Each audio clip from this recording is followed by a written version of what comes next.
Hello, everyone. Good evening and welcome to Level Up. I'm your host, Everton, and today I have some special guests with me today. We have my good friend, Mr. Kirk Campbell, who just wrote this book that I am so excited about. It's called Release for Purpose. And next to Kirk, my good friend, Coach Oliver, parenting coach. Tonight's show is going to be deep. It's going to be inspirational. Stay tuned. You will get something from it. Fellows, welcome to Level Up. Thank you. Thank you for having me. Okay, awesome. Before we get into your book, Kirk, let's talk about, we just came out of what we consider as African History Month.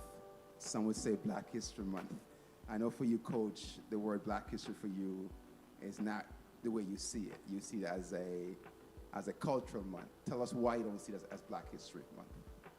Because it's interesting that you asked that. Because without going to the long aspect of it, I spent some time studying over the pandemic course of 2.5 years, understanding what Black is, the history and all that stuff. But to summarize that training and that insight is that Black is more of a shade or color or to describe a marker, a pen, a wall.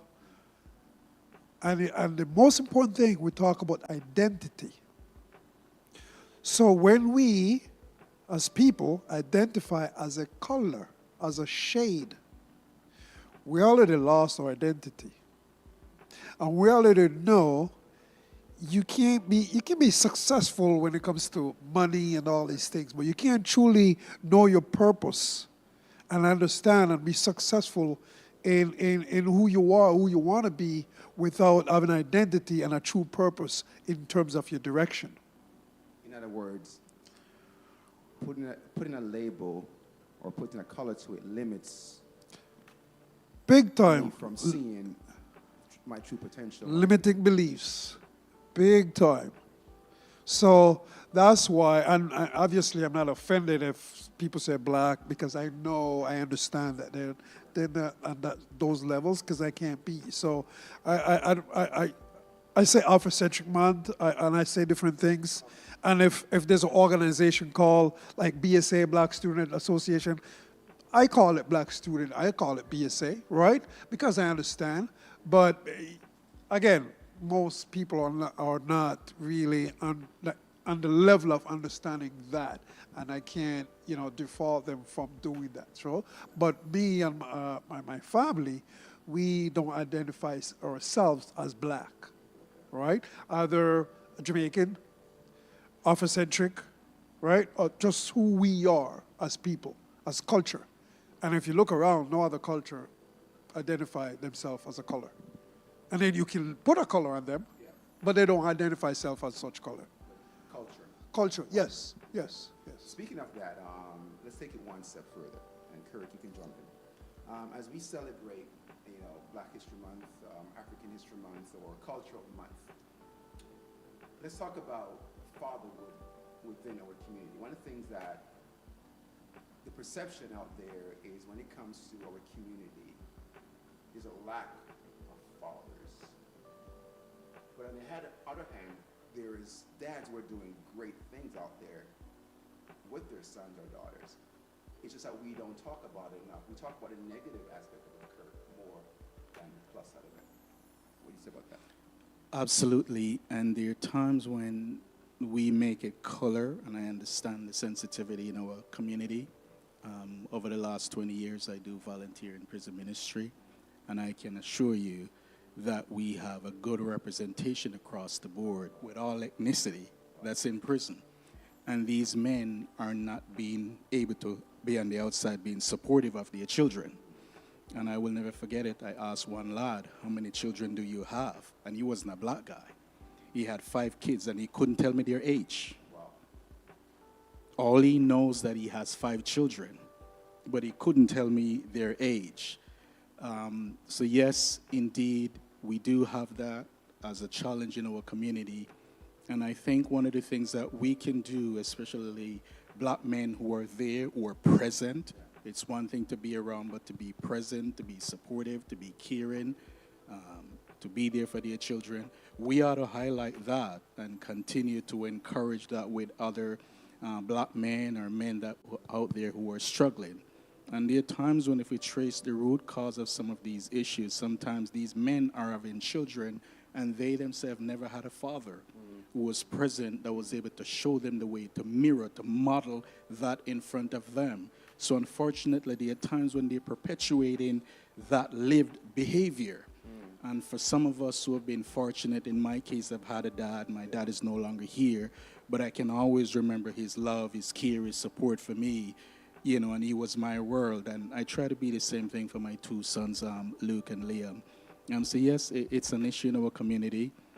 I think we continue to highlight, we continue to provide the coaching, the teaching, everything that it takes to help these men to understand the fact that you're now a father, understand the role, understand the responsibility, understand the weight, understand the legacy aspect of it.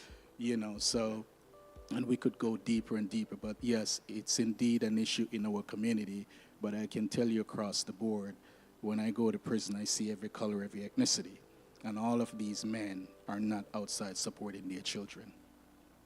Coach, what do you say about that? For me, there's many different factors we can put on it why we're not doing more there. Like you said, there are some are, but it's not enough to be effective, impactful.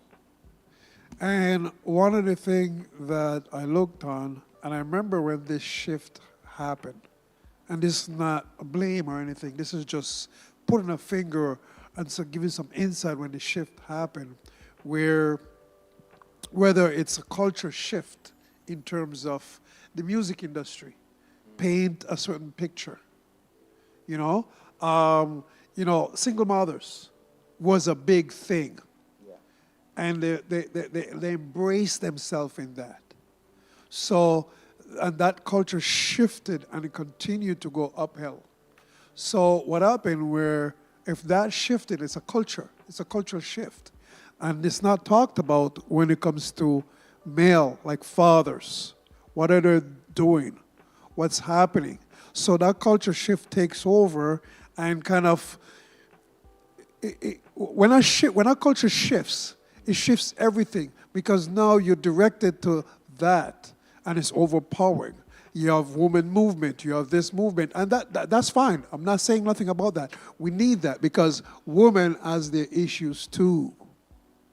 But at the same time, we need that cultural shift, that focus to be on us, that system shift, that focus to be on us. And you having this conversation here, that's part of the shift. It's a conversation, has to be ongoing. So many different factors, but that's the first thing I would say is actually shifting it. And it starts with here. It will shift. It will shift. How do you talk about building that model home when you don't have a reference point of what that looks like, Kirk? And oh gosh, I wish we had time. But for those of us who have been fortunate and blessed to come into the kingdom, God himself will start to reveal things. And if I were to get a little bit personal, when my dad passed away many, many years ago, and I went to Jamaica to bury him, I felt that the Holy Spirit was telling me that the things about your dad, womanizing and all of these things, as they pushed him under that big structure that they built, he's been buried with all of this. When you go back to Canada, you're not going to Canada with poverty, womanizing, and any of that stuff. And I made a conscious decision. So there has to be an awakening. There has to be something in that man, where even if he was modeled in front of you, because I watched my dad in Jamaica, the men, they pride themselves on having a lot of women. Correct. That was a thing that they brag about. Right. And I would see that, many women coming in and out.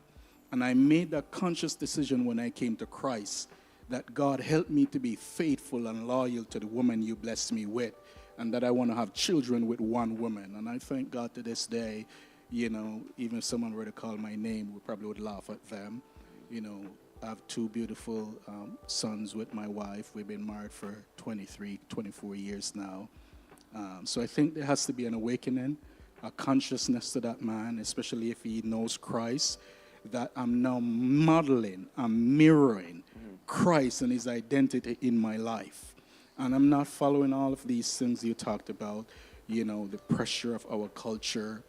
We still see it glamorized today. Yeah. We look at music video, you know, sometimes they call the women names, and we give people trophies and all kind of different Correct. things for degrading our women, as opposed to us saying, hey, we don't approve of the belittling and speaking about our women in such tone and language, but nonetheless, it continues to happen. So I think individually, that man has to get an awakening, especially if he knows Christ, that, listen, God is my heavenly Father, and I start to read scriptures, and he's helping me to understand who and what I need to be as a father. You start looking to him to help you to walk, and it doesn't mean we get it overnight. You know, we have been saved for quite some time now, and we're not perfect men, but just keep pursuing God and wanting to be everything that we can be as a father, even if we didn't have a perfect, because my dad was not a Christian. Correct. So I didn't have Yeah. a perfect role model. Right, right.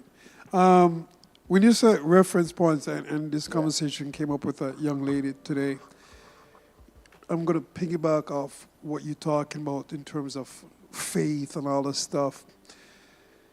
One thing I know for a fact, help me with this, when God has a purpose for you, it's not going to come to you if you just sit there. You have to do the work. Coming back to the reference point. Yes. So if your faith, your destination, whatever he has for you in life, to go straight to that whiteboard, you're already over there, your direction is going over there. Some reason, because you're moving forward, and this is speak to my story, you're moving forward. You have the right intentions. Those are your reference points, because he's going to lead you back over here. Once you're moving forward and you have a good heart, that's your reference point right there. So, yes, we may not have a person as a mentor. We may not have the right book to read, but it gives you the vision. That's why I like the idea of release for purpose. I bought in immediately because I understand what that meant. That's why when we sat here, I said, don't you think everybody's released? Of course. Yes. That's your reference point. Yes. Keep going with a true heart and a true mind. That's your reference point. You know, I like what you said, keep on moving, because many times we would say, well, no one showed me the way. Yes. Or I'm from a broken home, so they expect me to do the same thing. Yes. We grew up in Regent Park. A friend of mine, we grew up together, and every summer we would go to Regent Park, and we hang out. And at the time in that area, the idea of Regent Park wasn't a good one. But we grew up in that environment, and it didn't affect who we are today. Yes.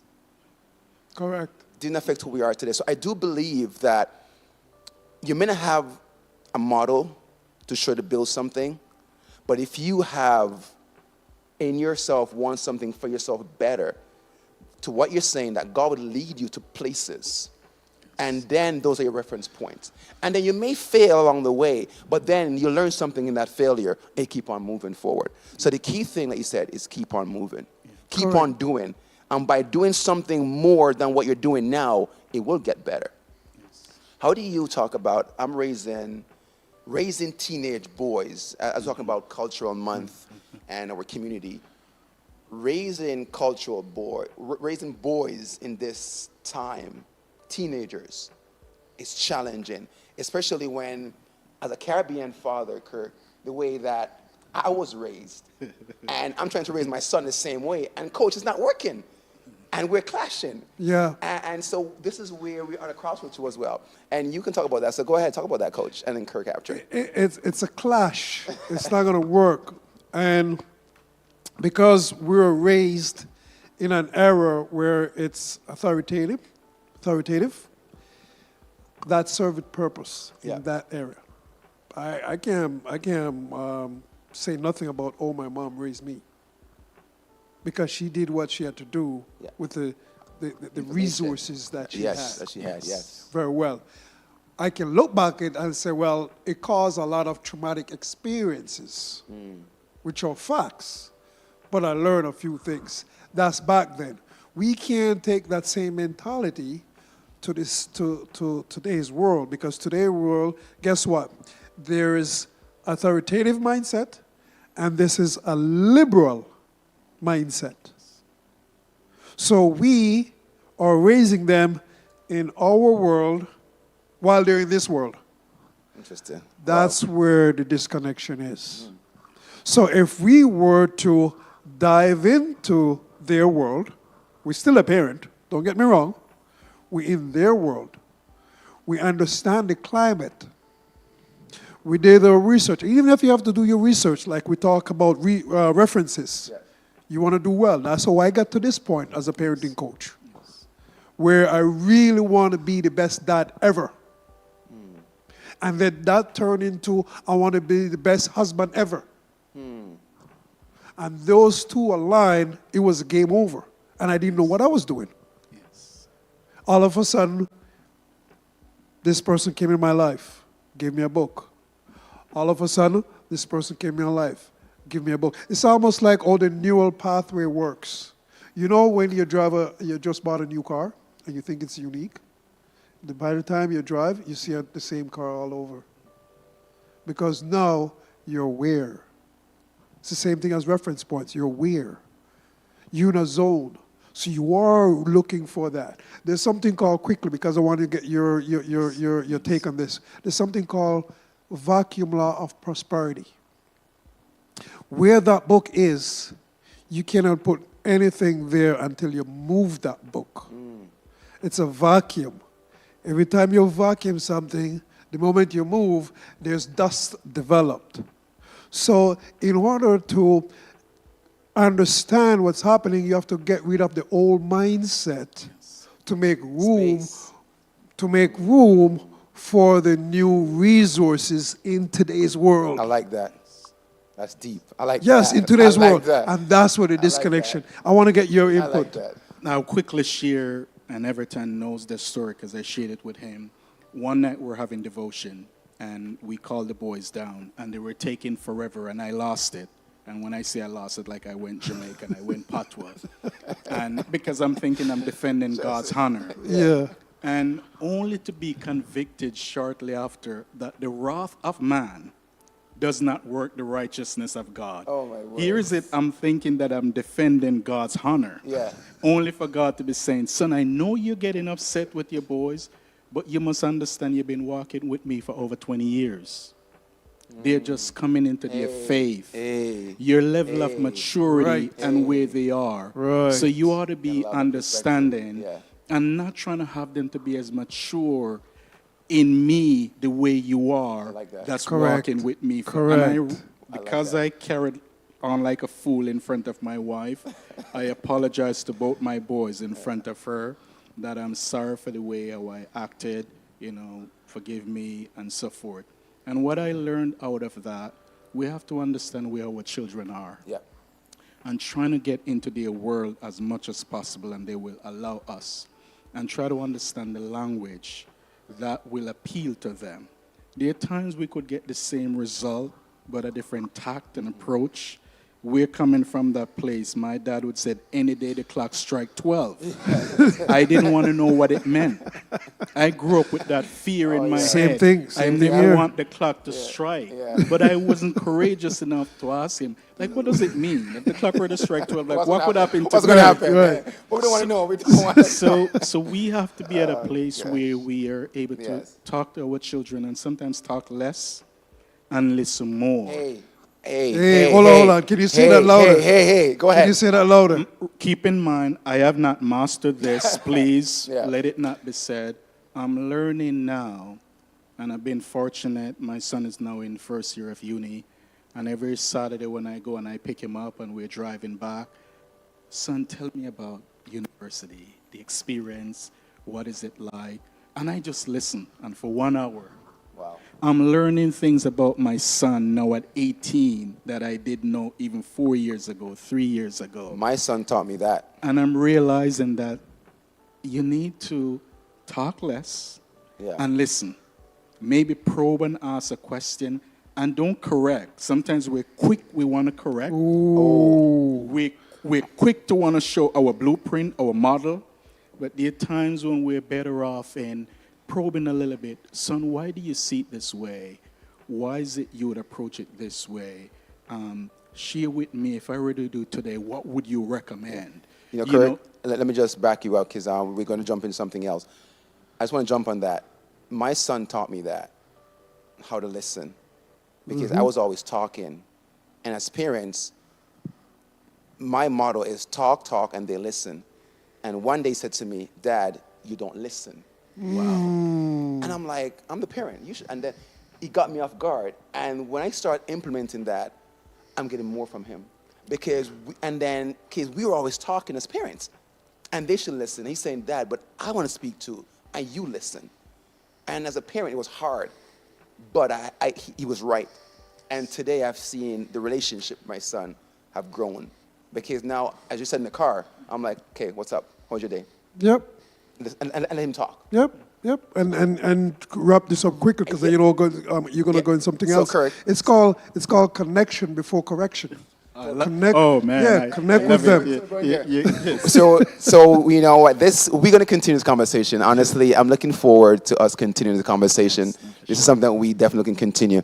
Kirk, you wrote this book called Release for Purpose. I dive into this book, and chapter 3 just jumped at me. And in chapter 3, it says, discovering your hidden treasure. But what I like about that, though, chapter 1 and 2 links to chapter 3. And it says here that once you have faced fear and embraced forgiveness, you must take the next step, which is discovering the treasure of God already placed within you. Talk about that. Thank you very much. Oh my God. And of course, this is coming from the woman in the Old Testament in the book of Kings. He talked about this woman that thought she had just a little bit of oil. And she told the prophet, I'm just here to use this little bit of oil to bake me a little cake for myself and my son, and we're going to eat, and thereafter we die. What we often focus on, because sometimes it's been drilled into us, you're not this, you're not that, you're not good at this, you're not good at that. There are times when we spend so much time and energy focusing on whatever we're thinking we don't have. Yeah. When we read the New Testament, it talked about 2 men who were going up to pray. And it said that someone was there begging alms. And it said that Peter was able to look at the man, said, look at us. Silver and gold have I none. So Peter was able to acknowledge what he didn't have. I don't have any money, in other words, but such as I have. So he acknowledged what he didn't have, but at the same time, he acknowledged what he did have. He says, silver and gold have I none, but such as I have. So all of us, we have something. Every single one of us. But there are times we spend so much time and energy focusing on what we don't have. And what we have is what will bring the blessing. Yes. Because he said, such as I have, I give unto thee. In the name of Jesus Christ, rise up and walk. And the man got up and walked. Because Peter identified and acknowledged what was in him while acknowledging what he didn't have from a monetary perspective. So the enemy would like to trap us in fear, would like to keep us overwhelmed, distracted by focusing on what we don't have, and fear start to creep in because we're saying we don't have this and we don't have that and we don't have this. God is saying it doesn't matter. Face that fear. And in the book, I've talked about using fear against itself. Face it.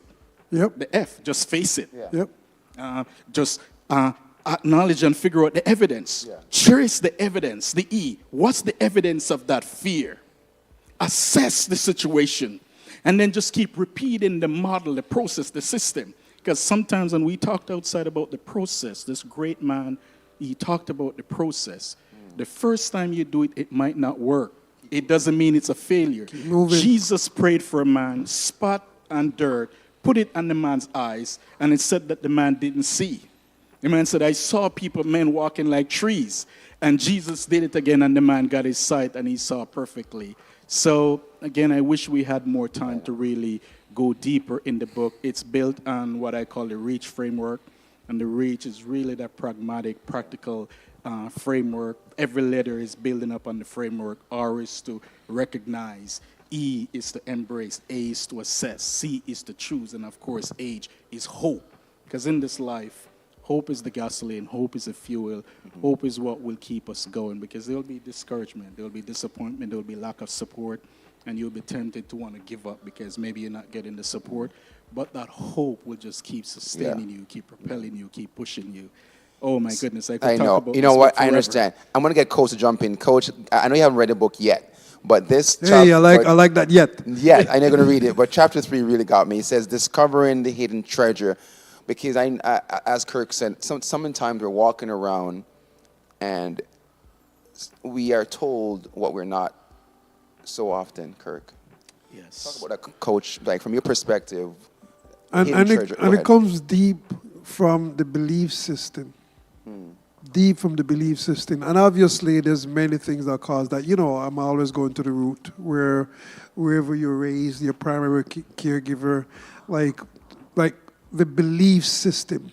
So obviously, once you keep moving, that belief system is going to grow eventually. And like you talked about, you reference to the process of get rid of that fear. Yeah. So the belief system is, you know, like back home they say, believe, kill, believe, cure. Yes. Yes. You have to start with belief first. Yes. Yes, they said a lot of things about you. You may think of certain things that you don't have. And like this young man said, you have to think about the things that you do have. Yes. That in itself will start to grow or strengthen your belief system. Because that's like, I can only talk about what I've gone through. Yes. My belief system skyrocketed because I use some process like affirmations, certain process, right? So I assure myself, no matter how close you are to me, the closest one to you is always a shot of your beliefs. No matter how close you are to me, it's going to reverse. I'm going to impact you more than you impact me, unless in a positive way, right? So your belief system is the go-to. Give someone some tips, Coach. Young men, young women, or even adults out there, or even Kirk as well. They know they have something that's hidden inside of them, but they may not have the support around them or anyone telling them what's inside them. What's the first step or some step you can take to discover that which inside of you? Like, what's some steps you can take? The first thing I'll go to is the affirmations. And we all know what affirmations are. Yeah. Because that really speaks to deep inside of you. Okay. Because when other people are telling you things that you're not, or telling you things that may throw you off, that's the go-to. And again, you have to believe that. You have to understand it, or you have to believe it. And just keep going. Just keep going. Simple. Kirk, 20 seconds. Scriptures. Right now we have artificial intelligence, ChatGPT, punch in there. Every scripture that has something that God said about me, look it up. You're fearfully and wonderfully made. You've made into my image. You're the apple of my own eye. Just keep looking. Scriptures, reading everything that God says about you, and then start believing it. Jeremiah 29. Yes. My first scripture. For I know the thoughts that I have towards you. They are good and not evil, to bring you to an expected end, a great end. Tonight, guys, I want to thank you for joining Level Up. Stay tuned again for more to come. Keep believing in yourself, because God made you just the way you are, and He made you perfect. God bless you. Have a great night. Thank you, guys. Take care, Bye. everyone. Blessings.